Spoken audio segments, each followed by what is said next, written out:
Olá pessoal, tudo bem com vocês? Eu aqui, Eredi Fernandes, e venho falar com vocês neste vídeo sobre a contratação temporária, resolução de designação para o processo de contratação da Secretaria de Estado de Educação de Minas Gerais.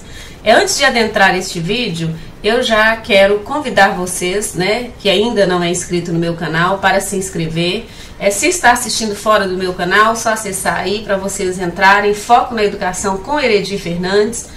Também estou lá no Instagram, através do @ErediFernandes. Por lá vocês podem acompanhar muito sobre o meu trabalho. Nós vamos direto à resolução. Muita inquietação em relação a será processo seletivo, será contratação normal. Então aqui nós temos várias respostas em relação a isso. Essa é a resolução número 5053, que foi publicada pela Secretaria de Estado de Educação em 9 de agosto de 2024. Então ela vai dispor sobre os critérios e vai definir os procedimentos para a contratação por tempo determinado para o exercício de funções do quadro de magistério da rede estadual de ensino no estado de Minas Gerais. E ela está conforme a Lei 24.805 de 2024, que é a lei, inclusive, que fala também sobre a questão dos processos seletivos. E aí nós temos aqui, que o secretário de Estado de Educação, no uso de suas atribuições, e considerando a necessidade de definir critérios e procedimentos para a contratação de candidatos ao exercício de funções do quadro de magistério da rede, ele resolve. Então vamos lá, o que são as resoluções. Eu fui pegando trechos, que são trechos que eu considero mais importantes para nós discutirmos aqui. Um desses trechos é o artigo 4º. Esse artigo 4º, nós já vamos ver o seguinte. A contratação temporária para as funções do quadro de magistério obedecerá a seguinte ordem de prioridade, isso é importante, por meio de listagem única do cadastro de reserva por SRE, não sendo permitida a contratação temporária de candidatos não inscritos. Então nós estamos naquela inscrição que já é de conhecimento de muita gente. E aí nós vamos, olha só, quando fala por meio de listagem única, e nós falamos também dessa obediência à ordem de prioridade, aqui nós temos as listagens. Que prioridade que é essa? Nós temos o inciso 1, 2 e 3 que trazem essas prioridades. O primeiro, candidato concursado para SRE, ainda não nomeado, obedecida a ordem de classificação no concurso público regido pelo edital do CEPLAG número 3 de 2023. Então, o último concurso, Então, prioridade, quem está na lista dos aprovados, tá? Então, ainda não nomeado, mas está lá. É a famosa lista dos concursados. Desde que comprove os requisitos de habilitação definidos no edital do concurso. Porque nós sabemos que tem muita gente que fez o concurso, mas ainda está cursando, por exemplo, pedagogia. Então não terminou ainda. Mas eu estou na lista? Não. Olha só, desde que comprove os requisitos de habilitação definidos lá no edital. O segundo critério, candidato concursado para outra SRE. Então, primeiro, para a própria SRE, a qual ele está concorrendo à vaga. Não tem na listagem? Então é um candidato concursado para outra SRE, ainda não nomeado, obedecida a pontuação obtida no concurso público, regido pelo edital também, o último, 13 de 2023, promovendo-se o desempate pela idade maior, desde que comprove também os requisitos de habilitação definidos no edital do concurso. O inciso 3, que traz candidato inscrito habilitado, obedecida a ordem de classificação na listagem geral da SRE de candidatos inscritos na resolução SE número 49.4920, de 2023, e resolução 5.008 de 2024, respectivamente. Então, beleza. Primeiro critério, candidato da própria SRE. Segundo critério, candidato concursado de outra SRE. Terceiro, candidato inscrito habilitado, obedecida a ordem de classificação. Então aqui nós já fugimos da questão do concurso. Agora nós temos outros critérios aqui. O critério do inciso 4 tem candidato inscrito habilitado, obedecida a ordem de classificação na listagem geral de outra SRE. Porque o não concursado da própria SRE, tá, na listagem geral. Agora, o também não concursado, mas de outra SRE, devendo ser observado para o caso de desempate os critérios de classificação estabelecidos na resolução SE número 4.920 de 2023 e na resolução 5.008 de 2024, respectivamente. O inciso 5 traz mais um critério, né? Candidato, lembrando que são as prioridades, tá? A gente está na escala de prioridades. Candidatos inscritos não habilitados, né? Candidato inscrito não habilitado, obedecida a ordem de classificação na listagem geral da SRE de candidato inscrito na resolução, também de número 4.920 de 2023 e na resolução número 5.008 de 2024. Então, beleza, nós tivemos no inciso 3 e no inciso 4 a listagem geral da própria SRE, depois de uma outra SRE. Agora, só que esses dois são candidatos habilitados. Esses 5 já traz para nós um candidato inscrito, mas que não é habilitado. Porque às vezes aconteceu lá a chamada, aconteceu todo o processo, não tem um concursado, não tem um habilitado que não é concursado, então nós vamos para o candidato inscrito não habilitado. De onde? Olha só, da própria SRE. Então o item 6 vai ser essas mesmas condições, o inscrito não habilitado, obedecido à ordem de classificação, mas de outra SRE. Então, aqui nós temos os critérios, tá, para a convocação. E aqui nesse artigo 5º, nós temos aquilo que retira dúvida de muita gente, porque tem muita gente aí apavorada, nossa, vai ser processo seletivo, vou ter que estudar para a prova e tal. Olha o que traz esse artigo 5º. A contratação temporária para servidores do quadro de magistério será processada nos termos desta resolução, sendo amparada pela Lei número 24.805 de 2024, que é a que trata, né, do processo seletivo, que estabelece normas para a contratação por tempo determinado para atender a necessidade temporária de excepcional interesse público e pelo decreto número 48.870 de 2024, que é o decreto que regulamentou lá a lei. Então, o que aconteceu aqui com o processo de designação? É considerado um processo de excepcionalidade, tá? É para atender o excepcional interesse público de contratação.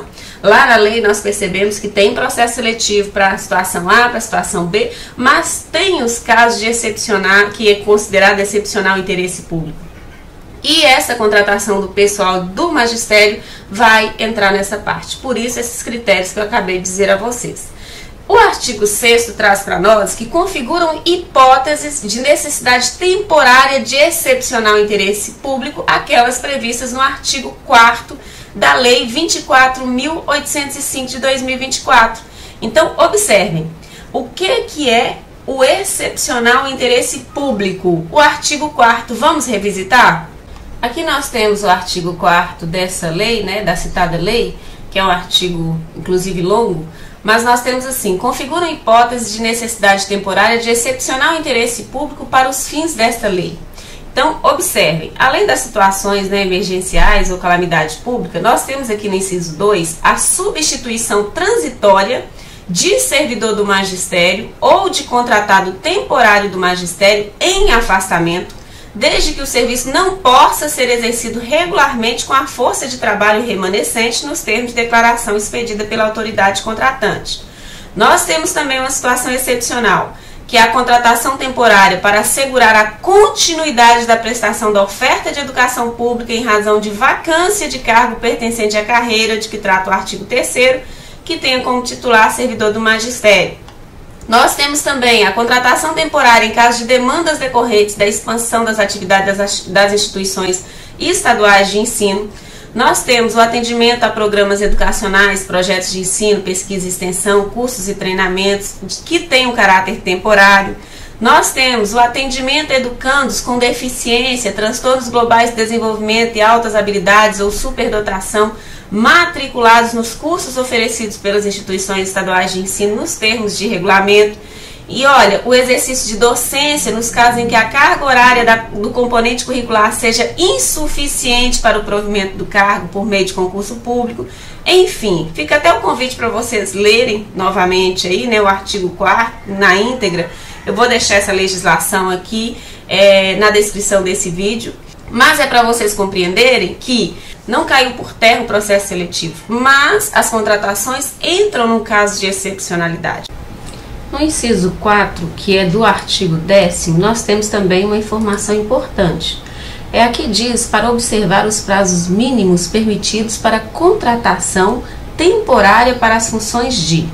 Então, olha só, professor de educação básica, para atuar na docência, é por qualquer prazo. O professor afastou, então tem direito à substituição.